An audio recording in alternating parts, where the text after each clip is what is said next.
সুরক্ষা। এই সুরক্ষা আসলে কি? এটা কি কোনো কবচ নাকি কোনো সীমা? এই সুরক্ষা আসলে অন্য কিছু। আমাদের মাতা পিতা, আমাদের প্রিয়জন, আমাদের বন্ধু, এই সমাজ, আমাদের শুভাকাঙ্ক্ষী, আমাদের আত্মীয়, এনারা সবাই আমাদের জীবনে কোনো না কোনো ভাবে সুরক্ষা দিয়ে থাকেন, একটা কবচ দিয়ে থাকেন কোনো না কোনো রূপে। কিন্তু দেখতে গেলে আমাদের পরাক্রমের পথে, আমাদের বীরত্বের পথে, আমাদের সাহসের পথে এই সুরক্ষাই সবথেকে বড় বাধা হয়ে দাঁড়ায়। একবার ভেবে দেখুন, যদি আপনি কোনো সুরক্ষাই না পান, বা যদি আপনি এই সুরক্ষা ভেঙে বাইরে আসতে পারেন, তাহলে আপনার বীরত্ব চরম সীমায় পৌঁছে যায়। কেন? কারণ তখন আপনি জানেন যে এই সংসারের সম্মুখীন আমাদের নিজেদেরই হতে হবে। আপনি বুঝে যান যে শত্রুর সম্মুখীন এবার নিজের বলের দ্বারা, নিজের পরাক্রমের দ্বারা, নিজের সাহসের দ্বারা করতে হবে। আর তখন আমাদের মনের মধ্যে এই শক্তি জাগ্রত হয়। এই শক্তি অন্তরেই বসবাস করে। শুধু এটা চিনে নিতে হবে, একে জাগ্রত করতে হবে। আর এটা সুরক্ষা ভেঙে যাওয়ার পরেই সম্ভব হয়। আর যারা নিজের শক্তি সম্পর্কে জানেন, যিনি নিজেই জানেন তিনি কতটা শক্তিশালী, তিনি নিজেই নিজের সুরক্ষা কবচ চিরকালের মতো ভেঙে ফেলে দেন, ঠিক কর্ণের মতো। আর তারপরে দেখুন, আপনার পরাজয় হোক বা বিজয়ী হোক না কেন, সেটাই অনেক বড় হয়, সেটাই প্রশস্ত হয়ে থাকে। সেই জন্য ত্যাগ করুন নিজের ভয়কে, নিজের আশেপাশের এই সুরক্ষা চক্রকে ভেঙে ফেলুন, আর সম্মুখীন হন এই সংসারের নিজের শত্রুর সম্মুখীন হন। পরাক্রমের এই অঙ্কুর, তা অঙ্কুরিত হওয়ার জন্য বীজের উপরের এই কবচ, এটা ভেঙে যাওয়া অতি আবশ্যক। আসুন আমার সাথে ভালোবেসে বলুন, রাধা রাধা। ধন, সম্পত্তি, এগুলো আসলে কি? এগুলো শুধু সেই মূল্য যার দ্বারা আমরা কোনো কিছু অর্জন করতে পারি। এবার এই ধনের দ্বারা এই সংসারে অনেক কিছু লাভ করা সম্ভব, কিন্তু সেই সব কিছুই শুধুমাত্র ভৌতিক বস্তুই হবে, ভৌতিক সামগ্রী, ভৌতিক সুবিধা। অর্থাৎ আপনার কাছে যতই ধন থাকুক, তা আপনাকে শান্তির ঘুম এনে দিতে পারবে না, আপনাকে জীবনের বাস্তব সুখের অনুভূতি লাভ করাতে পারবে না। কারণ এগুলো ভৌতিক ধন, এ ভৌতিক বস্তুই অর্জন করাতে সক্ষম। বাস্তবিক ধন কি? যদি এই প্রশ্ন আপনার মনে আসে, তাহলে তার উত্তর আমি আপনাকে দেব একটা উদাহরণের মাধ্যমে। কখনো আপনি শুনে থাকবেন যে একজন পিতা আজীবন অনিষ্ট করেন, অনর্থ করেন, খারাপ কাজ করেন শুধু ধন অর্জনের জন্য। তিনি ভাবেন যে আমি ধন অর্জন করব আর নিজের সন্তানকে একটা উজ্জ্বল ভবিষ্যৎ প্রদান করব, একটা সুখ স্বাচ্ছন্দ্যময় জীবন দান করব। এবার সন্তান যখন জন্ম লাভ করে, তখন সে ভাগ্যের জোরে সেই ধন ভোগ করে। যেরকম সে পায় সেরকমই তার ব্যবহার সে করে। কখনো আপনি এটাও দেখে থাকবেন যে সেই সন্তান সমস্ত ধন নষ্ট করে ফেলে, আর সেই পিতা যিনি সমস্ত ধন সঞ্চয় করেছেন, যিনি সেই ধনের প্রভু, আজ সেই ধনের প্রহরী হয়ে রয়েছেন। এবার এরকম কেন হয়? এরকম তখনই হয় যখন সেই পিতা বুঝতেই পারেন না যে তার জীবনের আসল ধন কি। সেই আসল ধন তার সন্তানকে সে দিতেই পারে না। যদি পিতা তার সন্তানকে কর্মের জ্ঞান দিতে পারেন, উচিত কোনটা অনুচিত কোনটা সেই শিক্ষা দিতে পারেন, সংস্কারের প্রকৃত শিক্ষা দিতে পারেন, তবে সেটা ধনের থেকে অনেক বেশি গুরুত্বপূর্ণ। এটাই হলো জীবনের বাস্তব ধন। আপনি সেই কথা তো অবশ্যই শুনে থাকবেন, কুসন্তান হলে ধন সঞ্চয় করে কি হবে, সুসন্তান হলে ধন সঞ্চয় করে কি হবে। সন্তান যদি কুপুত্র হয় তাহলে সব নষ্ট করে ফেলবে, আর সন্তান যদি সুপুত্র হয় তাহলে ধন থাকুক না থাকুক, সে নিজেই কর্মের পথে অগ্রসর হয়ে ধন অর্জন করবে আর নিজের জন্য এক উজ্জ্বল ভবিষ্যৎ গড়ে তুলবে। তাই সন্তানকে সম্পদ দেওয়ার আগে কর্মের জ্ঞান দান করুন, সুশিক্ষা দিন, কারণ এটাই হলো জীবনের প্রকৃত ধন। আসুন আর আমার সাথে ভালোবেসে বলুন, রাধা রাধা। জীবনে সাফল্য এবং অসফলতা আপনার বল আপনার শক্তির উপরে নির্ভরশীল নয়, আপনার মানসিকতার উপর নির্ভরশীল। যদি কোনো ব্যক্তি দৃঢ় নিশ্চয় করে নেয় তাহলে সে কখনো হারে না। যদি কেউ হার মেনে নেয় তাহলে সে কখনোই জিততে পারে না। শেষ পর্যন্ত কি হয়, এই ভাবনাই সত্য হয়ে সামনে চলে আসে, আর এই ভাবনাই পরবর্তীকালে ইতিহাস রচনা করে।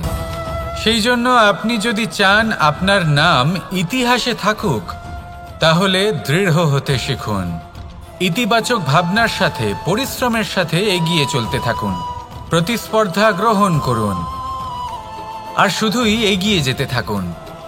সংসারে আপনি যে কোনো উচ্চতাতেই পৌঁছতে পারবেন, কারণ ইচ্ছে শক্তি আর ভালোবাসার চেয়ে বেশি শক্তিশালী আর কিছুই নেই। তাহলে আসুন আর আমার সাথে ভালোবেসে বলুন, রাধা রাধা। মানুষের জীবন দেখলে এতে সংকটও আসবে, বিপদও আসবে, অনেক সমস্যাও আসবে। কখনো কখনো এমন সময় আসবে যখন আমাদের আপনজনের থেকে সাহায্য চাইতে হয়। আমরা সাহায্য চাই আর তারা সাহায্য করেও দেন, আমাদের সংকট থেকে মুক্তও করে দেন। কিন্তু যখন এই সময় বদলে যায়, যখন সুখের সময় আমাদের জীবনে আসে, তখন আমাদের মনে একটা অহংবোধ জেগে ওঠে। মনে হয় উপকার আবার কি, সেই ব্যক্তি সাহায্য করেছিলেন তাতে কি, উনি তো নিজের কর্তব্য পালন করছিলেন। সেই ব্যক্তি আমাদের ধন দিয়েছিলেন যখন প্রয়োজন ছিল, তো আমরা সেই ধন তো ফিরিয়ে দিয়েছি, উপকার কিসের? এই ভাবনা অনুচিত। যদি কোনো ব্যক্তি আপনাকে সাহায্য করে থাকে যখন কেউ করেনি, যখন আপনার সবথেকে বেশি প্রয়োজন ছিল, সেই সাহায্য অমূল্য, আর সেটা উপকারী বটে। যদি কেউ উপকার করেন তাহলে বিনম্র চিত্তে ভালোবেসে আজীবন তার উপকারের প্রতি কৃতজ্ঞ থাকুন। কারণ সত্যি কথা বলতে এই সংসারে উপকার করার মতো ব্যক্তি খুব কম রয়েছেন, আর উপকারীর কথা মনে রাখেন এমন কৃতজ্ঞ ব্যক্তি আরও কম। সেই জন্য জীবনে কৃতজ্ঞ থাকুন আর আমার সাথে ভালোবেসে বলুন, রাধা রাধা। সুখ এবং দুঃখ এই দুই হলো আমাদের জীবনের অবশ্যম্ভাবী এবং গুরুত্বপূর্ণ অঙ্গ। আমাদের সকলের জীবনে কখনো সুখও আসে, আবার কখনো দুঃখও আসে। আমরা সবসময় ভাবি আমরা কিভাবে সুখ লাভ করব, কিভাবে আমরা দুঃখ থেকে দূরে থাকতে পারি। আর এই জীবনে যা কিছুই ঘটুক না কেন, সেই সব কিছু আমরা সুখ এবং দুঃখের মাপদণ্ডে মেপে থাকি। এবার এখানে একটা ছোট্ট বিষয় আছে, এটা ভেবে দেখতে হবে যে কে আসলে সুখী ব্যক্তি। সুখী ব্যক্তি হলেন তিনি, যিনি নিজের জীবনে নিজের কর্মের বিশ্লেষণ করে থাকেন, সেই বুঝে পদক্ষেপ নেন। উনি কি করতে চলেছেন সেটা উনি জানেন, আর যদি ওনার কোনো দোষ থাকে বা ভুল থাকে তাহলে সেগুলো শুধরে নিয়ে এগিয়ে চলেন। সেই জন্য উনি সুখী হন। অন্যদিকে যে ব্যক্তি দুঃখী, তিনি কি করেন? তিনি নিজের উপর নয়, অন্যের উপর নিজের নজর রাখেন, যে তিনি কি করছেন, কিভাবে কর্ম করছেন। ওনারা অন্যের নিন্দা করেন, অন্যের সাফল্য দেখে ঈর্ষা করেন, ক্রুদ্ধ হয়ে যান, ওনাদের বাধা দিতে চেষ্টা করেন। সেই জন্যই তো ওনারা দুঃখী হন। এই সংসারে এমন অনেক ব্যক্তি আছেন যারা এই কারণে দুঃখী নন যে তাদের জীবনে দুঃখ আছে। তারা এই কারণে দুঃখ পান কারণ অন্যের জীবন অনেক বেশি সুখের। দেখুন, শেষ পর্যন্ত আপনাকে নিজের কর্মের প্রতি মনোসংযোগ করতেই হবে, অন্যের প্রতি নয়। কারণ আপনার জীবনে আপনার কর্ম হলো এমন একটা জিনিস যা আপনার নিয়ন্ত্রণে আছে। নিরন্তর চেষ্টা করতে থাকুন, নিজের কর্মকে বুঝতে শিখুন, শুধরে নিন, নিজেকে শ্রেষ্ঠ করে তুলুন। তখন সাফল্য নিজে থেকে আপনার কাছে আসবে, আর এই মন প্রসন্ন হয়ে বলবে, রাধা রাধা। কামবোধ, এটাই আপনার অন্তরের প্রথম শত্রু। বেশিরভাগ মানুষই কামবোধ বলতে লালসা বোঝেন, কিন্তু এটা সম্পূর্ণ সত্য নয়। কামের আসল অর্থ হল কামনা। এটা খুবই সহজ ব্যাপার। মনুষ্য শরীর থাকলে, মানুষের মন থাকলে এই কামনা অবশ্যই থাকবে। এবার এটাই দেখতে হবে যে এই কামনা নেতিবাচক কামনা নাকি ইতিবাচক কামনা। অন্য কারোর জিনিসে নজর দেওয়া, অন্য কোনো মানুষের উপর নজর দেওয়া, কোনো অনুচিত বস্তুর দিকে নজর দেওয়া, এই নেতিবাচক কামনা। আর এই দুষ্কামনা মানুষকে দিয়ে অপকর্ম করাবেই করাবে। তাই মনে রাখবেন, যে ব্যক্তি নিজের কামনাকে নিয়ন্ত্রণে রাখতে পারেন তিনি সঠিক পথেও থাকেন, সঠিক লক্ষ্যে পৌঁছতেও পারেন। যিনি কামনা নিয়ন্ত্রণে রাখতে পারেন না তিনি তার পথও হারিয়ে ফেলেন এবং লক্ষ্যচ্যুতও হন। তাই মনে রাখবেন, নিজের কামনাগুলিকে নিয়ন্ত্রণে রাখুন, কাম নামক এই শত্রুর ওপর বিজয় লাভ করুন, আর আমার সাথে ভালোবেসে বলুন, রাধা রাধা। প্রত্যেকটা মানুষ আলাদা হয় আর অত্যন্ত বিশেষও হয়। প্রত্যেক মানুষ ভিন্ন ভিন্ন পরিবেশে পালিত হয়, বড় হয়। প্রত্যেকের নিজস্ব চিন্তাভাবনা থাকে, নিজস্ব বিচারধারা থাকে। যখন অনেক ভিন্ন বিচারধারা একত্রিত হয়ে যায় তখন শুরু হয় বিবাদ। এবার এই বিবাদের সময় আপনি দেখবেন, দুই ব্যক্তি যাদের মধ্যে এই বিবাদ হচ্ছে সবসময় এটা প্রমাণ করতে চান যে তার সামনের ব্যক্তি এবং তার ভাবনা, তার বিচারধারা বা তার বক্তব্য হলো অনুচিত। এবার এটাই যদি প্রেমপূর্বক রূপে আপনি ভেবে দেখতে চেষ্টা করেন যে সামনের ব্যক্তিটির বক্তব্য, তার মানসিকতা আসলে কি, তাতে উচিত ঠিক কি, সেটা আমরা বুঝতে পারি। একদিকে হলো এই বিবাদ যা আপনাকে সামনের ব্যক্তিটিকে অনুচিত প্রমাণ করতে বাধ্য করে, আর অন্যদিকে হলো প্রেম যা সামনের ব্যক্তিটির যুক্তি বুঝতে সাহায্য করে, তাতে উচিত কি রয়েছে সেটা বুঝতে বাধ্য করে, তাকে মহান হয়ে ওঠার পথে অগ্রসর হতে বাধ্য করে। তাই এই বিবাদকে ত্যাগ করুন আর প্রেমকে আপন করে নিন, আর এই প্রেম ভাব নিয়ে বলুন, রাধা রাধা। সূর্যের প্রকাশ, অন্ধকারকে দূর করে দেওয়া সেই মহানায়ক। এই সূর্যের প্রকাশ যখন পৃথিবীতে এসে পৌঁছয় কি হয়? এই পৃথিবী জেগে ওঠে, প্রত্যেক প্রাণী জেগে ওঠে, মানুষ জেগে ওঠে, নিজের কর্ম করেন, জীবন যাপন করেন। এই ঘুমের মৃতপ্রায় স্থিতি কাটিয়ে উঠে জীবন যাপন করতে শেখেন। এটাই হলো প্রভাব সূর্যের প্রকাশের। এবার এই প্রকাশ যে সূর্যের থেকে পাই তিনি কি করেন? তিনি নিজেকে জ্বালান আমাদের জীবন প্রদান করার জন্য। প্রত্যেকটা মুহূর্ত তিনি তাপ সহ্য করেন আমরা যাতে সেই প্রকাশ লাভ করি। এটাই হলো জীবনের সারমর্ম। যদি আপনিও এই সংসারে প্রকাশ ছড়িয়ে দিতে চান তাহলে আপনাকেও তপ্ত হতে হবে, নিজে জ্বলতে হবে, সেই কর্ম করতে হবে যেটা কঠিন হতে পারে কিন্তু আসলে শ্রেষ্ঠ। তবেই এই সংসারের সেবা করতে পারবেন, সংসারকে পথ দেখাতে পারবেন। নিজের অন্তরের প্রকাশ জাগ্রত করুন, তবেই সেই সকল ব্যক্তি যারা পাপের অন্ধকারে নিমজ্জিত হয়ে আছেন তারা জাগ্রত হবেন। সেই সকল ব্যক্তিকে জাগিয়ে তুলুন, প্রেরিত করে তুলুন সুখী হওয়ার জন্য যারা সুখী হতে পারছেন না। সেই সকলকে প্রেরিত করুন সাফল্য লাভের যারা সফল হতে পারছেন না। নিজের অন্তরের সূর্যকে জাগ্রত করুন, চারিদিকে শুধু প্রকাশই প্রকাশ হবে, জীবনই জীবন থাকবে, আনন্দই আনন্দ থাকবে, আর এই মন বারবার প্রসন্ন চিত্তে বলে উঠবে, রাধা রাধা। ছোটবেলা থেকেই আমি গরু চড়িয়ে অভ্যস্ত, সেই জন্য সকলে আমাকে গোপাল নামে ডাকত। কিন্তু গোপাল হয়ে আমি একটা অমূল্য শিক্ষা লাভ করেছি। আমি দেখেছি যে গৌশালাতে অনেক বাছুরের মধ্যে একটি গাই তার নিজের বাছুরকে অবশ্যই চিনে ফেলে। যেখানে সমস্ত বাছুর একই রকম দেখতে এবং প্রত্যেকের স্বরও সমান, তারপরেও সকল বাছুরের মধ্যে নিজের বাছুরকে ঠিক চিনতে পেরে যায় এবং তার সাথেই থাকে। ঠিক এইরকমই কিছুটা হয় আমাদের কর্ম এবং তার কর্মফল। আপনি সবার মাঝে থেকেও কোনো কর্ম যদি করেন, সেই কর্মফল সবার মধ্যে আপনাকে চিনে ফেলবে এবং আপনার সাথেই থাকবে।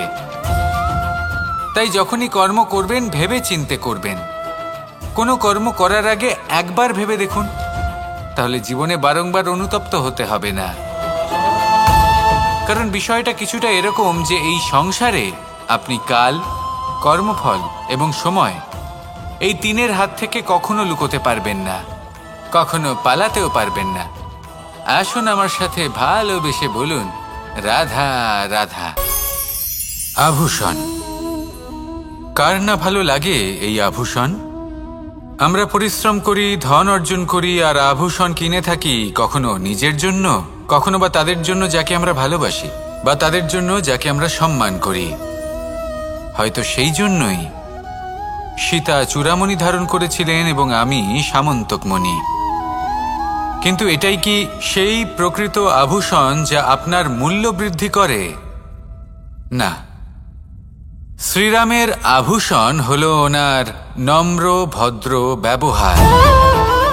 মাতা সীতার আভূষণ হল ওনার সততা, ওনার নিষ্ঠা, ওনার ত্যাগ। অর্জুনের আভূষণ ছিল ওনার একাগ্রতা। রাধার আভূষণ ওনার প্রেম। এই আভূষণ কোথাও নেই, আপনার মনে আছে।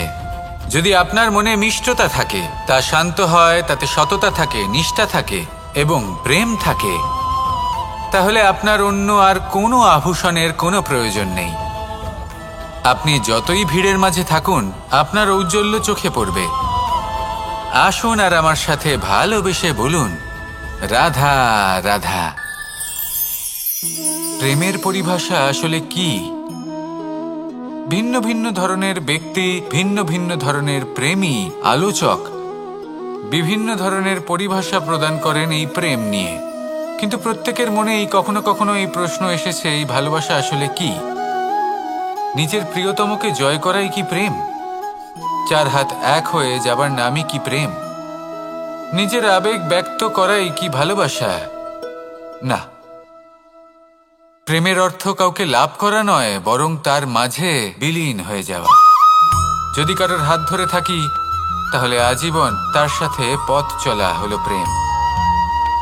প্রেম শুধুমাত্র সেটা নয় যা প্রেমী আর প্রেমিকার কেশদামে মালা বেঁধে দেয়।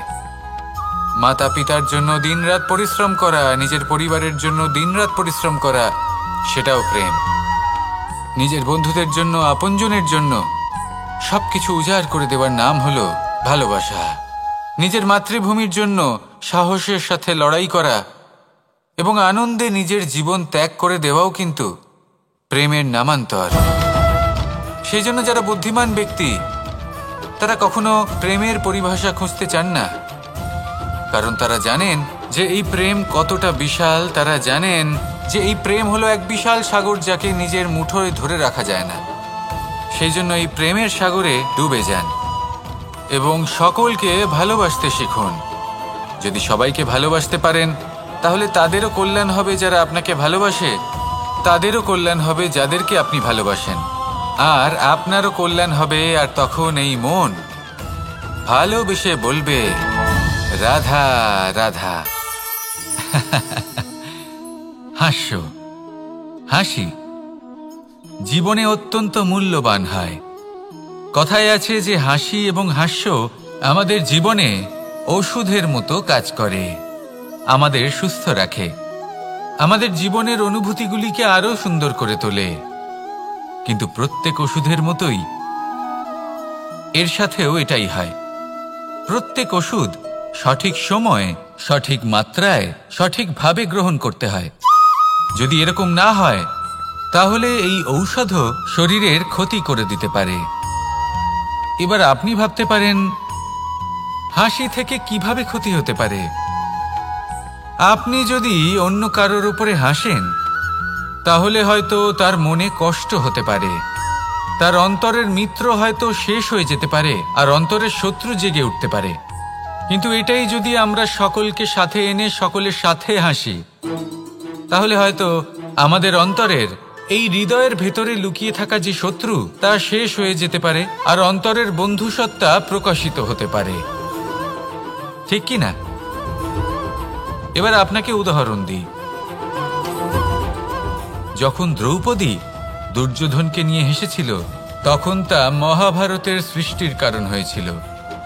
কিন্তু সেইখানেই যখন পার্থ আর মাধব একসাথে বসে মৃদুমন্দ হাসতেন, তখন ধর্ম স্থাপন করা হয়েছিল। তা আপনি কি চান?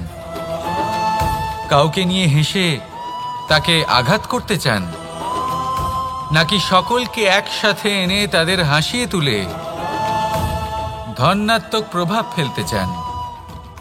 সিদ্ধান্ত আপনার।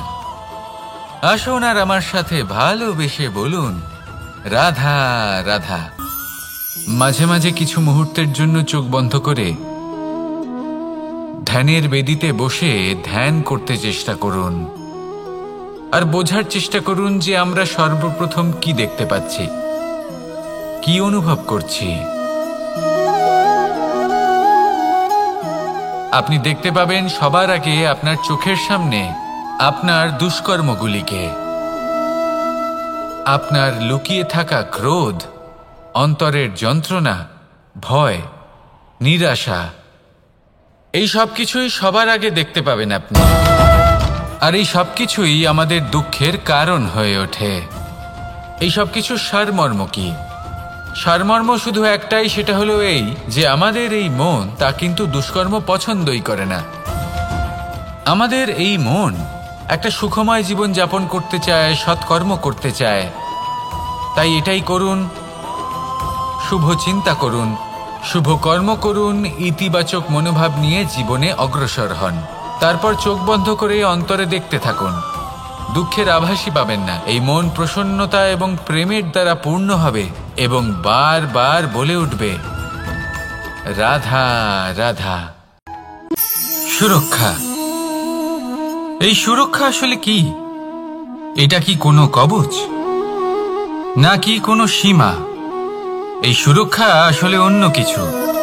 আমাদের মাতা পিতা, আমাদের প্রিয়জন, আমাদের বন্ধু, এই সমাজ, আমাদের শুভাকাঙ্ক্ষী, আমাদের আত্মীয়, এনারা সবাই আমাদের জীবনে কোনো না কোনোভাবে সুরক্ষা দিয়ে থাকেন, একটা কবচ দিয়ে থাকেন কোনো না কোনো রূপে। কিন্তু দেখতে গেলে আমাদের পরাক্রমের পথে, আমাদের বীরত্বের পথে, আমাদের সাহসের পথে এই সুরক্ষাই সব থেকে বড় বাধা হয়ে দাঁড়ায়। একবার ভেবে দেখুন, যদি আপনি কোনো সুরক্ষাই না পান বা যদি আপনি এই সুরক্ষা ভেঙে বাইরে আসতে পারেন, তাহলে আপনার বীরত্ব চরম সীমায় পৌঁছে যায়। কেন? কারণ তখন আপনি জানেন যে এই সংসারের সম্মুখীন আমাদের নিজেদেরই হতে হবে। আপনি বুঝে যান যে শত্রুর সম্মুখীন এবার নিজের বলের দ্বারা, নিজের পরাক্রমের দ্বারা, নিজের সাহসের দ্বারা করতে হবে। আর তখন আমাদের মনের মধ্যে এই শক্তি জাগ্রত হয়। এই শক্তি অন্তরেই বসবাস করে। শুধু এটা চিনে নিতে হবে, একে জাগ্রত করতে হবে। আর এটা সুরক্ষা ভেঙে যাওয়ার পরেই সম্ভব হয়। আর যারা নিজের শক্তি সম্পর্কে জানেন, যিনি নিজেই জানেন তিনি কতটা শক্তিশালী, তিনি নিজেই নিজের সুরক্ষা কবচ চিরকালের মতো ভেঙে ফেলে দেন, ঠিক কর্ণের মতো। আর তারপরে দেখুন, আপনার পরাজয় হোক বা বিজয়ী হোক না কেন, সেটাই অনেক বড় হয়, সেটাই প্রশস্ত হয়ে থাকে। সেই জন্য ত্যাগ করুন নিজের ভয়কে, নিজের আশেপাশের এই সুরক্ষা চক্রকে ভেঙে ফেলুন আর সম্মুখীন হন এই সংসারের নিজের শত্রু সম্মুখীন হন। পরাক্রমের এই অঙ্কুর, তা অঙ্কুরিত হওয়ার জন্য বীজের উপরের এই কবচ, এটা ভেঙে যাওয়া অতি আবশ্যক। আসুন আমার সাথে ভালোবেসে বলুন, রাধা রাধা। ধন, সম্পত্তি, এগুলো আসলে কি? এগুলো শুধু সেই মূল্য যার দ্বারা আমরা কোনো কিছু অর্জন করতে পারি। এবার এই ধনের দ্বারা এই সংসারে অনেক কিছু লাভ করা সম্ভব, কিন্তু সেই সব কিছুই শুধুমাত্র ভৌতিক বস্তুই হবে, ভৌতিক সামগ্রী, ভৌতিক সুবিধা। অর্থাৎ আপনার কাছে যতই ধন থাকুক, তা আপনাকে শান্তির ঘুম এনে দিতে পারবে না, আপনাকে জীবনের বাস্তব সুখের অনুভূতি লাভ করাতে পারবে না। কারণ এগুলো ভৌতিক ধন, এ ভৌতিক বস্তুই অর্জন করাতে সক্ষম। বাস্তবিক ধন কি? যদি এই প্রশ্ন আপনার মনে আসে, তাহলে তার উত্তর আমি আপনাকে দেব একটা উদাহরণের মাধ্যমে। কখনো আপনি শুনে থাকবেন যে একজন পিতা আজীবন অনিষ্ট করেন, অনর্থ করেন, খারাপ কাজ করেন শুধু ধন অর্জনের জন্য। তিনি ভাবেন যে আমি ধন অর্জন করব আর নিজের সন্তানকে একটা উজ্জ্বল ভবিষ্যৎ প্রদান করব, একটা সুখ স্বাচ্ছন্দ্যময় জীবন দান করব। এবার সন্তান যখন জন্ম লাভ করে, তখন সে ভাগ্যের জোরে সেই ধন ভোগ করে। যেরকম সে পায় সেরকমই তার ব্যবহার সে করে। কখনো আপনি এটাও দেখে থাকবেন যে সেই সন্তান সমস্ত ধন নষ্ট করে ফেলে, আর সেই পিতা যিনি সমস্ত ধন সঞ্চয় করেছেন, যিনি সেই ধনের প্রভু, আজ সেই ধনের প্রহরী হয়ে রয়েছেন। এবার এরকম কেন হয়? এরকম তখনই হয় যখন সেই পিতা বুঝতেই পারেন না যে তার জীবনের আসল ধন কি। সেই আসল ধন তার সন্তানকে সে দিতেই পারে না। যদি পিতা তার সন্তানকে কর্মের জ্ঞান দিতে পারেন, উচিত কোনটা অনুচিত কোনটা সেই শিক্ষা দিতে পারেন, সংস্কারের প্রকৃত শিক্ষা দিতে পারেন, তবে সেটা ধনের থেকে অনেক বেশি গুরুত্বপূর্ণ। এটাই হলো জীবনের বাস্তব ধন। আপনি সেই কথা তো অবশ্যই শুনে থাকবেন, কুসন্তান হলে ধন সঞ্চয় করে কি হবে, সুসন্তান হলে ধন সঞ্চয় করে কি হবে। সন্তান যদি কুপুত্র হয় তাহলে সব নষ্ট করে ফেলবে, আর সন্তান যদি সুপুত্র হয় তাহলে ধন থাকুক না থাকুক সে নিজেই কর্মের পথে অগ্রসর হয়ে ধন অর্জন করবে আর নিজের জন্য এক উজ্জ্বল ভবিষ্যৎ গড়ে তুলবে। তাই সন্তানকে সম্পদ দেওয়ার আগে কর্মের জ্ঞান দান করুন, সুশিক্ষা দিন, কারণ এটাই হলো জীবনের প্রকৃত ধন। আসুন আর আমার সাথে ভালোবেসে বলুন, রাধা রাধা। জীবনে সাফল্য এবং অসফলতা আপনার বল, আপনার শক্তির উপরে নির্ভরশীল নয়, আপনার মানসিকতার উপর নির্ভরশীল। যদি কোনো ব্যক্তি দৃঢ় নিশ্চয় করে নেয় তাহলে সে কখনো হারে না। যদি কেউ হার মেনে নেয় তাহলে সে কখনোই জিততে পারে না। শেষ পর্যন্ত কি হয়? এই ভাবনাই সত্য হয়ে সামনে চলে আসে, আর এই ভাবনাই পরবর্তীকালে ইতিহাস রচনা করে। সেই জন্য আপনি যদি চান আপনার নাম ইতিহাসে থাকুক, তাহলে দৃঢ় হতে শিখুন। ইতিবাচক ভাবনার সাথে, পরিশ্রমের সাথে এগিয়ে চলতে থাকুন। প্রতিস্পর্ধা গ্রহণ করুন আর শুধুই এগিয়ে যেতে থাকুন। সংসারে আপনি যে কোনো উচ্চতাতেই পৌঁছতে পারবেন, কারণ ইচ্ছে শক্তি আর ভালোবাসার চেয়ে বেশি শক্তিশালী আর কিছুই নেই। তাহলে আসুন আর আমার সাথে ভালোবেসে বলুন, রাধা রাধা। মানুষের জীবন দেখলে এতে সংকটও আসবে, বিপদও আসবে, অনেক সমস্যাও আসবে। কখনো কখনো এমন সময় আসবে যখন আমাদের আপনজনের থেকে সাহায্য চাইতে হয়। আমরা সাহায্য চাই আর তারা সাহায্য করেও দেন, আমাদের সংকট থেকে মুক্তও করে দেন। কিন্তু যখন এই সময় বদলে যায়, যখন সুখের সময় আমাদের জীবনে আসে, তখন আমাদের মনে একটা অহংবোধ জেগে ওঠে। মনে হয় উপকার আবার কি, সেই ব্যক্তি সাহায্য করেছিলেন তাতে কি, উনি তো নিজের কর্তব্য পালন করছিলেন। সেই ব্যক্তি আমাদের ধন দিয়েছিলেন যখন প্রয়োজন ছিল, তো আমরা সেই ধন তো ফিরিয়ে দিয়েছি, উপকার কিসের? এই ভাবনা অনুচিত। যদি কোনো ব্যক্তি আপনাকে সাহায্য করে থাকে যখন কেউ করেনি, যখন আপনার সবথেকে বেশি প্রয়োজন ছিল, সেই সাহায্য অমূল্য আর সেটা উপকারী বটে। যদি কেউ উপকার করেন তাহলে বিনম্র চিত্তে ভালোবেসে আজীবন তার উপকারের প্রতি কৃতজ্ঞ থাকুন। কারণ সত্যি কথা বলতে এই সংসারে উপকার করার মতো ব্যক্তি খুব কম রয়েছেন, আর উপকারীর কথা মনে রাখেন এমন কৃতজ্ঞ ব্যক্তি আরও কম। সেই জন্য জীবনে কৃতজ্ঞ থাকুন আর আমার সাথে ভালোবেসে বলুন, রাধা রাধা। সুখ এবং দুঃখ এই দুই হলো আমাদের জীবনের অবশ্যম্ভাবী এবং গুরুত্বপূর্ণ অঙ্গ।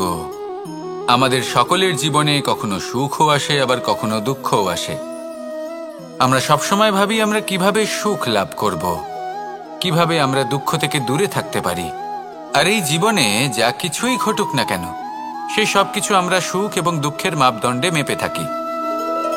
এবার এখানে একটা ছোট্ট বিষয় আছে, এটা ভেবে দেখতে হবে যে কে আসলে সুখী ব্যক্তি।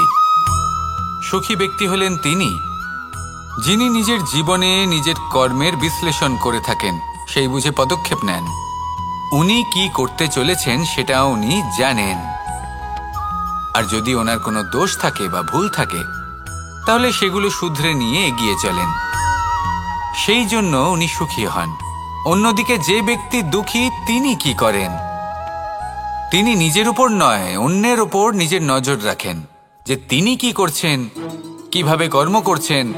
ওনারা অন্যের নিন্দা করেন, অন্যের সাফল্য দেখে ঈর্ষা করেন, ক্রুদ্ধ হয়ে যান, ওনাদের বাধা দিতে চেষ্টা করেন। সেই জন্যই তো ওনারা দুঃখী হন। এই সংসারে এমন অনেক ব্যক্তি আছেন যারা এই কারণে দুঃখী নন যে তাদের জীবনে দুঃখ আছে। তারা এই কারণে দুঃখ পান কারণ অন্যের জীবন অনেক বেশি সুখের।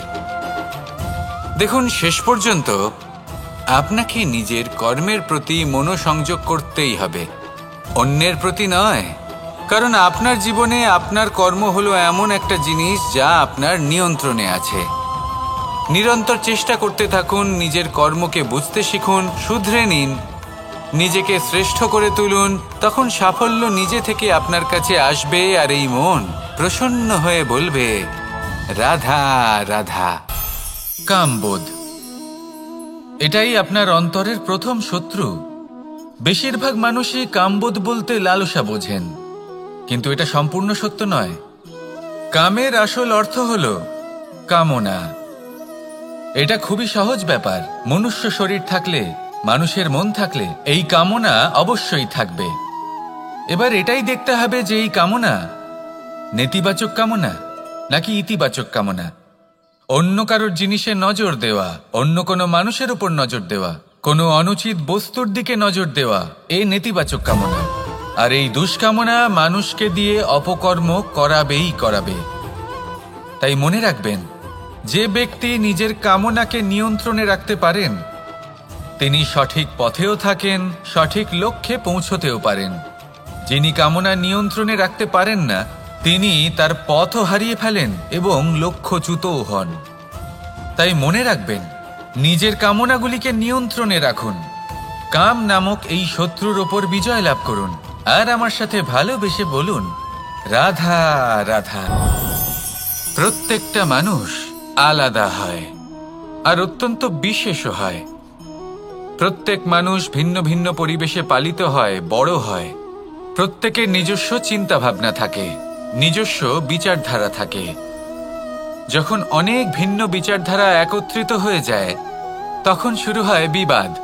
এবার এই বিবাদের সময় আপনি দেখবেন, দুই ব্যক্তি যাদের মধ্যে এই বিবাদ হচ্ছে সবসময় এটা প্রমাণ করতে চান যে তার সামনের ব্যক্তি এবং তার ভাবনা, তার বিচারধারা বা তার বক্তব্য হলো অনুচিত।